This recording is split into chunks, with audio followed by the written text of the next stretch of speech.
قل هل يستوي الذين يعلمون والذين لا يعلمون وقال تعالى في مقام آخر يرفع الله الذين آمنوا منكم والذين أوتوا العلم درجات وقال تعالى في مقام آخر إنما يخشى الله من عباده العلماء. حمد و ثنا اللہ وحدہ لا شریک کی ذات بابرکت کے لیے، اور درود و سلام اللہ کے آخری نبی محمد رسول اللہ صلی اللہ علیہ وآلہ وسلم کی ذات گرامی پر حمد و ثنا اور درود و سلام کے بعد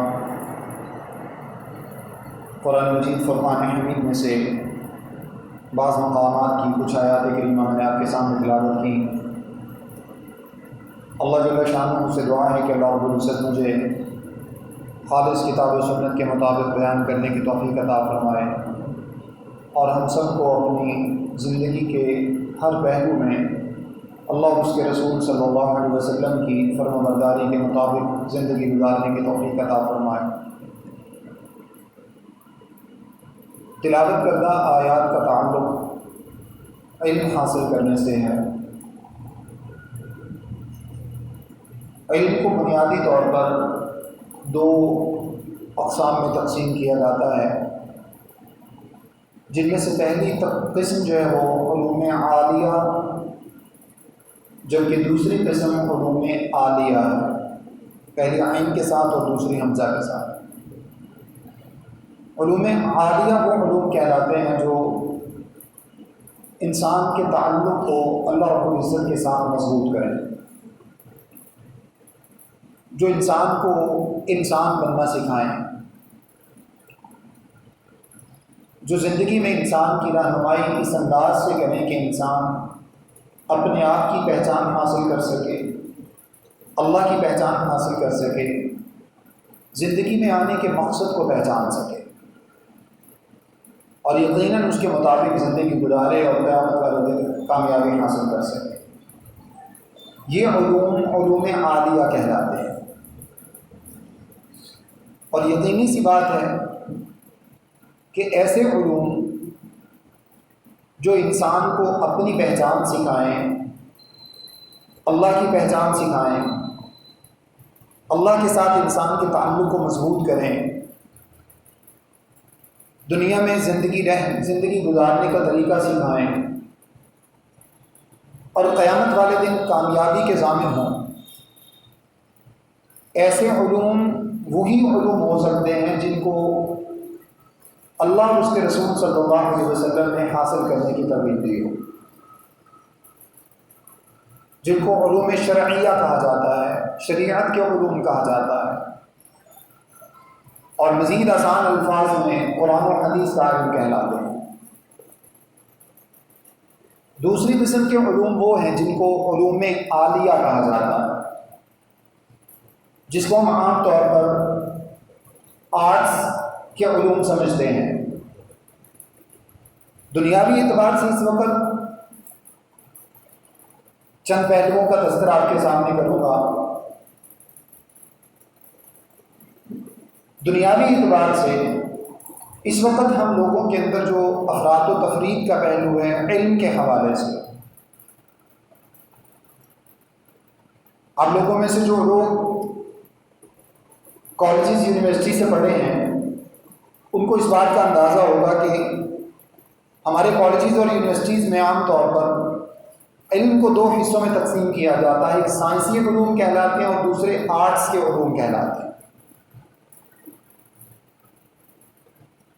اور آرٹس کے علوم کے اندر خاص طور پر یونیورسٹی کی سطح پر جہاں پہ ماسٹرز کیا جاتا ہے، P H D, M Phil کیا جاتا ہے، افسوس کی بات یہ ہے کہ قرآن و حدیث سے ریلیٹڈ جو بھی علوم ہیں ان سب کو آرٹس کے کھاتے میں ڈالا گیا ہے۔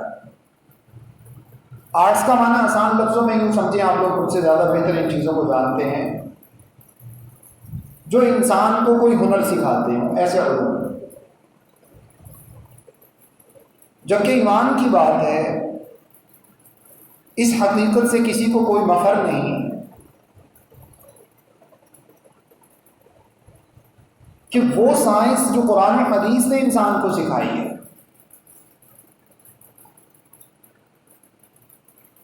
جو دنیا کے اسرار و رموز اللہ اور اس کے رسول صلی اللہ علیہ وسلم نے قرآن و حدیث میں بتائے ہیں، دنیاوی اعتبار سے جن لوگوں نے اپنے علوم کو سائنسی علوم قرار دیا ہے،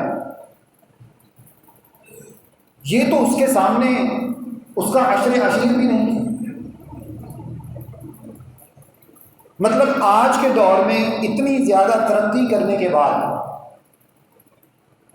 جب کبھی کوئی بیماری آتی ہے تو اس کے اندر اس کا حل جب تلاش کیا جاتا ہے اور اس میں جن چیزوں کو بہتر قرار دیا جاتا ہے،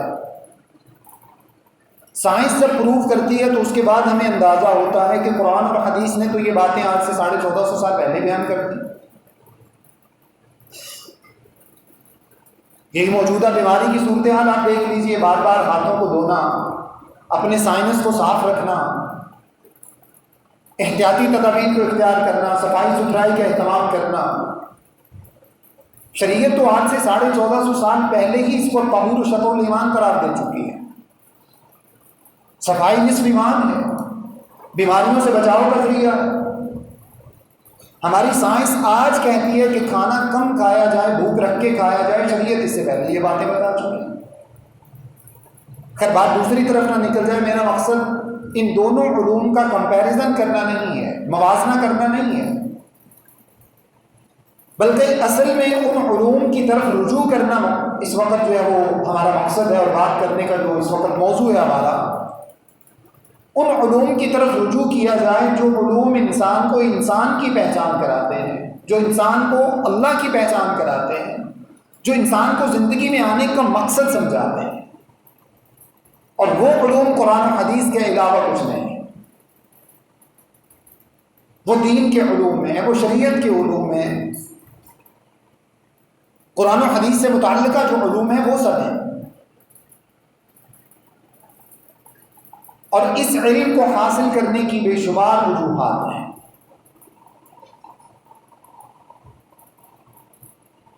دنیاوی طور پر انسان جن علوم کو حاصل کرتا ہے،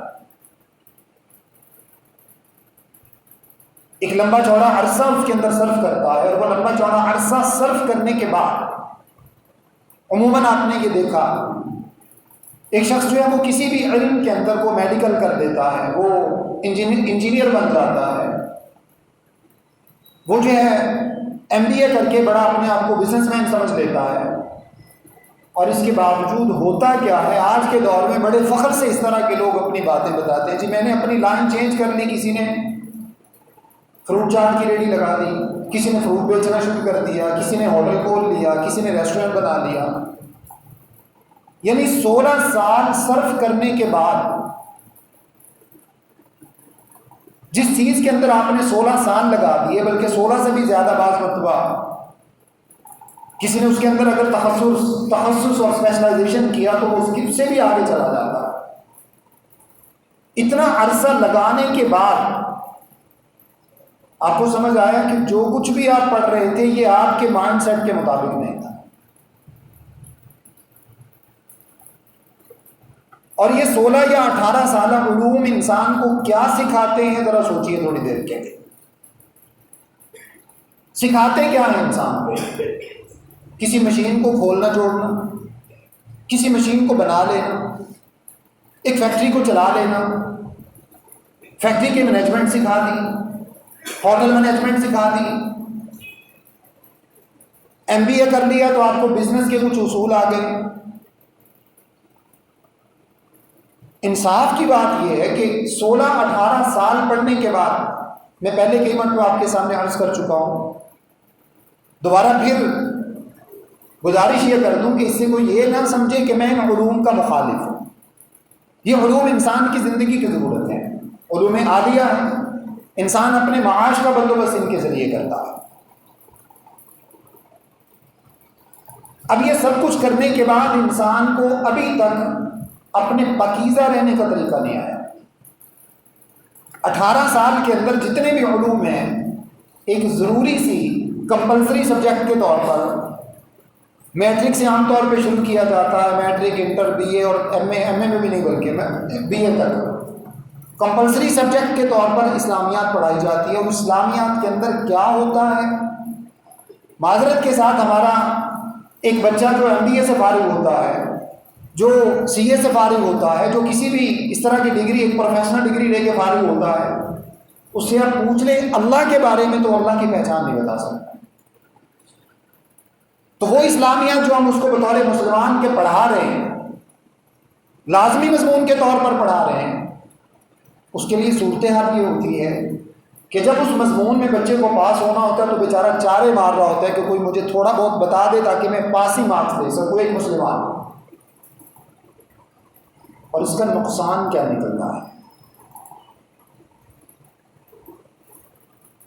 جو علوم عالیہ ہیں، شریعت کے جو علوم ہیں، قرآن و حدیث کے جو علوم ہیں، جو انسان کو زندگی کا مقصد سکھاتے ہیں، جو انسان کو اپنی اور اپنے رب کی پہچان سکھاتے ہیں، جو انسان کو یہ بتاتے ہیں کہ تمہارا یہ جو باڈی تمہیں اللہ رب العزت نے عطا فرمائی ہے، جسم تمہیں اللہ رب العزت نے دیا ہے، یہ سارے آرگنز اس اللہ رب العزت نے تمہیں دیے ہیں، ان کو تم نے اس اللہ کی فرمانبرداری میں کیسے استعمال کرنا ہے۔ جو علوم ہمیں یہ سکھاتے ہیں، جب ہم ان کو حاصل نہیں کرتے، اپنے بچوں کو اس طرف نہیں لگاتے، اس کا نقصان یہ نکلتا ہے کہ ہمارے بچوں کے اندر الحاد پیدا ہو جاتا ہے، اللہ کی پہچان ختم ہو جاتی ہے۔ کبھی موقع ملا تو الحاد کے اوپر انشاءاللہ تفصیلی گفتگو آپ کے سامنے رکھوں گا۔ اللہ کی پہچان ختم ہو جاتی ہے، اور آج کے دور میں آپ نے یہ اکثر نوجوانوں سے یہ سنا ہوگا کہ یہ سارے مذاہب میں لوگوں کو تقسیم کرنے کی کیا ضرورت ہے؟ ایک مسلمان ہے، ایک عیسائی ہے، ایک یہودی ہے، ایک ہندو ہے، سب کو آپس میں بہن بھائی بن کے رہنا چاہیے۔ انسانیت کے ناطے سے وہ ایک انسان ہے، اس انسان کا انسانیت کے ناطے سے احترام شریعت سے زیادہ، اسلام سے زیادہ کوئی نہیں سکھاتا۔ لیکن بنیادی سی بات ہے کہ اگر ایک شخص آپ کے والد کو گالیاں دیتا ہو، آپ کی والدہ کو گالیاں دیتا ہو، اس کو برا بھلا کہتا ہو، تو کیا آپ اس کو برداشت کریں گے؟ اور آپ کے مالک کو گالیاں دے تو آپ کہیں جی نہیں، سب آپس میں بھائی بھائی ہیں۔ یہ انسان کی کامن سینس ہے، ہر انسان کی فطرت کے اندر یہ بات شامل ہے۔ آپ کا بچہ آپ کے اپنے والد ہونے کا انکار کرتے، بچہ ہونے کا انکار کرتے، آپ میں سے کوئی بھی شخص مجھے ایمان سے بتائے کہ اس کو گھر میں رہنے کی اجازت دے گا؟ سوال ہی پیدا نہیں ہوتا۔ کیوں؟ آپ اس کے مالک نہیں ہیں، آپ اس کے خالق نہیں ہیں، آپ نے اس کو پیدا نہیں کیا، بنایا نہیں ہے آپ نے۔ اللہ نے آپ کو وہ جسم عطا کیا ہے، وہ بیٹا آپ کو اللہ نے عطا کیا ہے، آپ کی کسٹڈی میں دیا ہے، آپ کی ذمہ داری میں دیا ہے۔ صرف اس ذمہ داری کا وہ بچہ اگر انکار کر دیتا ہے تو آپ اس کو آن کرنے کو تیار نہیں۔ آپ اس کو شرعی اعتبار سے اگرچہ ناجائز ہے، آنکھ نامہ جو آپ نے اخباروں میں پڑھا ہوگا، میں جی اپنے اس بچے کو آنکھ کرتا ہوں، شرعی اعتبار سے جائز نہیں ہے، الا کہ وہ بچہ کافر ہو جائے، تو پھر وہ خود بخود وراثت سے محروم ہو جاتا ہے، وہ اپنے مسلمان باپ کا وارث نہیں بن سکتا۔ لیکن ہم اس کو آگ کر دیتے ہیں، اپنی وراثت تک سے محروم کر دیتے ہیں، مرنے کے بعد بھی اس کو کچھ نہیں ملنا چاہیے کیونکہ اس نے اپنے والد کے بارے میں اس طرح کے جذبات رکھے۔ اب ذرا تصور کیجئے کہ ایک بچہ 18 سال اس نے یونیورسٹیز کے اندر، کالجز کے اندر گزارے، اور وہاں سے فارغ ہونے کے بعد وہ کہتا ہے جناب یہ سارے آپس میں سارے بھائی بھائی بن کے رہنا چاہیے، سب کو جو ہے نا آپس میں بہن بھائی بن کے رہنا چاہیے۔ ایک شخص اللہ کو گالیاں نکالتا ہے، ایک اللہ کا انکار کرتا ہے، ایک اللہ رب العزت کے ساتھ دوسروں کو شریک ٹھہراتا ہے، ایک اللہ کا بیٹا قرار دیتا ہے۔ اس سب کے باوجود آپ کیسے برداشت کر لیں گے؟ یہ ایتھیزم کہلاتا ہے، یہ الحاد کہلاتا ہے، یہ دین سے دوری کہلاتی ہے۔ اللہ رب العزت نے یہ بات قرآن مجید میں بیان فرمائی، ان الذین یلحدون فی آیاتنا لا یخفون علینا، جو لوگ دین کے اندر الحاد پیدا کرتے ہیں، الحاد کی راہ کو اختیار کرتے ہیں، اللہ فرماتے ہیں ہم سے چھپ نہیں سکتے، کل قیامت والے دن ان کو اللہ کا سامنا کرنا پڑے گا۔ کسی بھی شخص نے آج تک دنیا کے اندر اللہ رب العزت کا انکار کیا، یہ کچھ فلسفی کی بات ہے جو آپ کے سامنے میں نہیں رکھنا چاہتا، موضوع سے ہم ہٹ نہ جائیں، بہت بڑے بڑے فلاسفرز نے اللہ رب العزت کا انکار کر دیا، کیا وہ مرنے سے اپنے آپ کو روک سکے؟ کوئی ان میں سے دکھا دیجیے جو نہ مرا ہو۔ اللہ کا تو اس نے انکار کر دیا، پھر اس کو مارا کس نے ہے؟ پھر وہ اپنے آپ کو زندہ کیوں نہیں رکھ پایا؟ وہ اپنے آپ کو بیماری سے کیوں نہیں بچا پایا؟ کچھ عرصہ پہلے ایک اسٹیفن ہاکنگ کے نام سے سائنٹسٹ جو ہے موجودہ دور کا سب سے بڑا اللہ رب العزت کا انکاری تھا، مر گیا وہ زندگی بھر اپنی گردن سیدھی نہیں کر سکا، اس کو گردن کا فالج تھا، اس کی زبان پر فالج پڑ گیا، وہ زندگی بھر بول نہیں سکا۔ اللہ کا انکار کرتے ہو تو ذرا اپنی زبان کو چلا کے دکھاؤ نا، اللہ کا انکار کرتے ہو تو ذرا اپنے سر کو سیدھا کر کے دکھاؤ نا، اور اللہ کا انکار کرتے ہو تو ذرا اپنے آپ کو مرنے سے بچا کے دکھاؤ نا۔ اللہ نے فرمایا نہیں ہو سکتا، ان کو ہمارے سامنے آنا ہے، یہ اپنی مرضی سے نہ پیدا ہوئے نہ اپنی مرضی سے مریں گے، ہماری مرضی سے یہ سب کچھ ہوتا ہے، ہم اس خالق کائنات کے خالق ہیں۔ یہ ساری باتیں انسان کو کون سکھاتا ہے کہ اللہ کی مرضی سے انسان پیدا ہوا، اللہ کی مرضی سے انسان کو دنیا سے جانا ہے، زندگی میں رہنے کا، زندگی گزارنے کا مقصد کیا ہے؟ یہ ساری باتیں انسان کو علوم عالیہ سکھاتے ہیں، شریعت کے علوم سکھاتے ہیں، دین کا علم سکھاتا ہے۔ پھر جو دنیاوی علوم ہیں انسان کے، زندگی بھر انسان ان کے اندر صرف کرتا ہے، اور وہ علوم کہاں تک انسان کا ساتھ دیتے ہیں؟ کہاں تک انسان کا ساتھ دیتے ہیں؟ جب تک انسان کے اعضاء کام کرنے کے قابل ہے۔ جیسے ہی انسان کے اعضاء نے کام کرنا چھوڑا، فرض کیجئے، باقی بہت زیادہ ہم گہرائی میں نہیں جاتے، اگر ایک انسان جو ہے وہ اپنے جوڑوں کے درد کی وجہ سے وہ گھر پہ بیٹھ گیا اور کام کرنے کے قابل نہیں رہا، بوڑھا ہو گیا، اس وجہ سے کام کرنے کے قابل نہیں رہا، اب اس کو کہیے ذرا سائنس کا ورد کر کے بتائے نا، ذرا بیٹھا بیٹھا سائنس کا اذکار کرتا رہے، سائنس کی کسی تھیوری کا ذکر کرتا رہے بیٹھ کے، اس کو کہیے نا کسی تھیوری کو پڑھے، کسی نظریے کو فالو کرے اور اس کا ذکر کرے 100 مرتبہ، شاید اس کے ذہن کو کچھ سکون مل جائے۔ میڈیکل کے اس نے بہت سے قوانین پڑھ رکھے تھے، میں نے پہلے عرض کیا انکار نہیں ان سب باتوں کا، یہ دنیاوی طور پر انسان کی ضرورت ہے، لیکن یہ انسان کا مقصد نہیں ہے، یہ دنیاوی علوم انسان کا مقصد نہیں ہے۔ اب ایک انسان کا دماغ کام کرتا ہے، اس کی زبان ساتھ چھوڑ جاتی ہے، اسے کہیے نا ذرا دماغی طور پر اب وہ سارے جتنے بھی اس نے بچپن سے تھیوری یاد کر رکھی تھی، جو بھی اس نے پریکٹیکل کر رکھے تھے زندگی بھر کے اندر، اب اسے کہیے نا ذرا کہ ان پریکٹیکل کا ورد کرے، اب کیا ہوتا ہے؟ قبر تو بڑے بات کی بات ہے نا، قبر میں جا کے انسان کو کون سی چیز ساتھ دے گی، یہ تو بات کی بات ہے۔ دنیا کے اندر بھی انسان کے یہ علوم صرف ایک حد تک، جہاں تک آپ نے کمائی کرنی ہے وہاں تک کام آتے ہیں، اور اس کے باوجود کیا آپ نے ڈاکٹرز کو بھوکے مرتے نہیں دیکھا؟ کیا آپ نے انجینئرز کو بھوکے مرتے نہیں دیکھا؟ کیا آپ نے MBA کر رکھے ہوئے لوگوں کو اپنی پوری کی پوری فائلوں کے پلندے اٹھا کر دفتروں کے چکر کاٹتے نہیں دیکھا؟ اور نتیجتاً جب کچھ نہیں ملتا تو مجبوراً جا کر وہ 15,000 روپے کی کلرک کی نوکری کرتے ہیں۔ ایک MPhil PhD ہولڈر زندگی بھر یہاں پر خرچ کرنے کے بعد وہ جا کے PM کی نوکری کرتا، تو پھر ہمیں یہ بات کیوں ہمارے ذہنوں کے اندر کھٹکنا شروع کر دیتی ہے کہ اگر ہم نے کسی بچے کو عالم دین بنا دیا تو بھوکا مر جائے گا؟ اگر کوئی واقعتاً عالم ربانی بنا ہے، جس کو اللہ نے صحیح معنی میں علم حاصل کرنے کی توفیق دی اور اس کی قدر کرنے کی توفیق دی ہے، میں حلفیہ طور پر آپ کے سامنے کہنے کو تیار ہوں، پوری تاریخ اٹھا لیجئے، آج تک کوئی عالم مجھے بھوکا مرتا ہوا دکھا دیجئے۔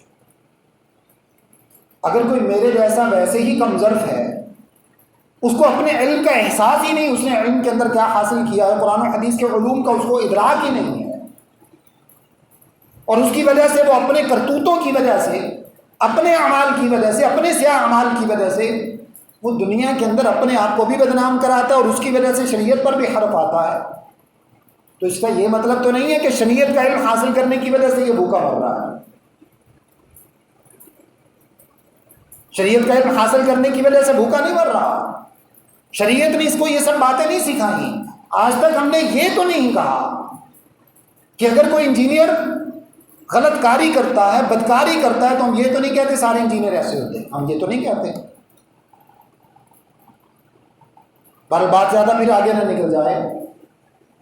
یہ ساری باتیں انسان کو کون سکھاتا ہے؟ یہ سب باتیں انسان کو علوم عالیہ، شریعت کے علوم سکھاتے ہیں. وہ علوم جو انسان کا زندگی بھر ساتھ دیتے ہیں، بیماری کی حالت میں انسان کا ساتھ دیتے ہیں. جب بیماری ہو جاتی ہے، کوئی ہم میں سے کسی کا والد، کسی کی والدہ، کسی کا بڑا، کوئی چھوٹا، جب ڈاکٹر جواب دے دیتے ہیں تو ایمان سے بتائیے کہ ہم علماء کی طرف رجوع نہیں کرتے. اس کے بعد ہمیں یاد نہیں آتا کہ ہمارا اصل جو ٹھکانہ ہے، اب ہمارا بڑا، ہمارا چھوٹا، ہمارا بچہ، ہمارا جوان، جو کوئی بھی بیماری کے آخری سٹیج پر پہنچ چکا ہے، اب دنیا کے تمام اسباب اس کو جواب دے چکے ہیں. ماہر سے ماہر ڈاکٹرز اس کو جواب دے چکے ہیں. اب اس کے بعد ہم کیا کرتے ہیں؟ مولانا صاحب کوئی دعا بتائیے. یہ دعا زندگی بھر ہم نے خود کیوں نہیں سیکھی؟ ہم نے خود کیوں اس اللہ رب العزت کی پہچان حاصل نہیں کی کہ جب یہ بچہ بیمار ہو رہا تھا، جب یہ بیمار تھا، اس کا معنی یہ نہیں ہے کہ بیماری کو ہم ٹال سکتے تھے. یہ اللہ تعالیٰ کی طرف سے آزمائش ہے، اللہ رب العزت کی طرف سے یہ بیماری آتی ہے. لیکن جب وہ بیماری ہمارے اوپر، ہمارے والدین کے اوپر، ہمارے بچوں پر، ہمارے رشتہ داروں میں سے کسی پر آ رہی تھی، تو تب ہم اللہ کی طرف رجوع کیوں نہیں کرتے؟ یہ رجوع کرنے کے لیے ہم نے کچھ سیکھا ہی نہیں. اب انسان دنیا سے چلا جاتا ہے. دنیا سے جانے کے بعد انسان کی کون سی چیز ہے جو کل قیامت والے دن انسان کی کام آئے گی، قبر میں کام آئے گی؟ جو برزخ کا عالم ہے، قیامت کے قائم ہونے سے پہلے بننے کے بعد تک، اس عالم کے اندر کون سی چیز انسان کے کام آئے گی؟ قیامت والے دن کون سی چیز ہے جو انسان کے کام آئے گی؟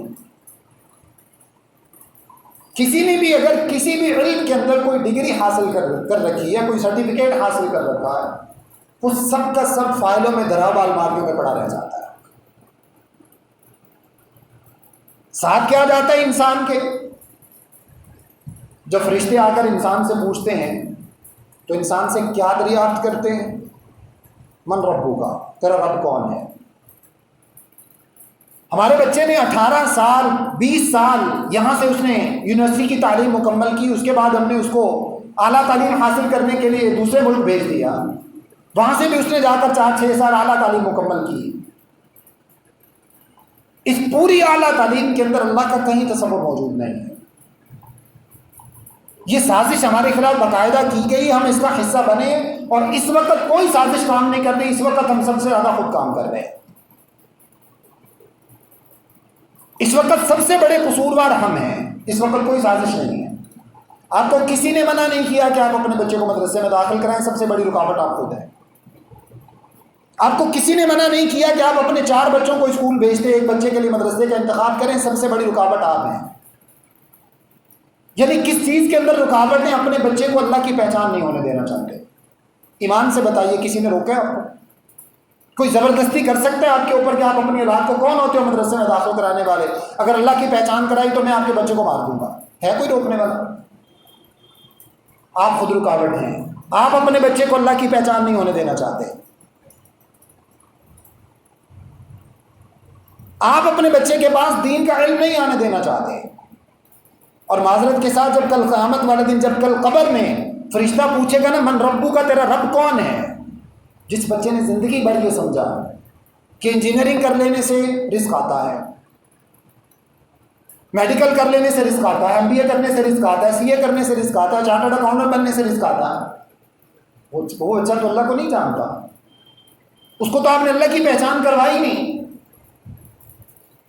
اس کو آپ نے زندگی بھر نہیں سکھایا کہ اللہ رب العزت کے ساتھ تمہارا کیا تعلق ہے، تمہیں اس نے کیوں پیدا کیا ہے، یہ ضروریات کے ساتھ جو اصل مقصد ہے وہ کیا ہے. ہم نے اس کو زندگی بھر نہیں سکھایا. تو جب وہ بچہ وہاں پر ادھر ادھر دیکھے گا جواب دیتے وقت، جب اس کو جواب نہیں آئے گا، تو آپ کیا سمجھتے ہیں کہ سر وہ بچہ وہاں پر پکڑا جائے گا؟ جن والدین نے اس بچے کو اس راہ پر چلایا تھا، وہ والدین کل قیامت والے دن اللہ کے سامنے پوچھے نہیں جائیں گے. وہ والدین اللہ کے سامنے جواب دہ ہوں گے. جب اس بچے سے اگلا سوال ہوگا، یہ ابتدائی قبر کے سوال ہے، ابھی ہم آگے نہیں گئے قیامت والے دن میں. ما دینوں کا، دین کیا ہے؟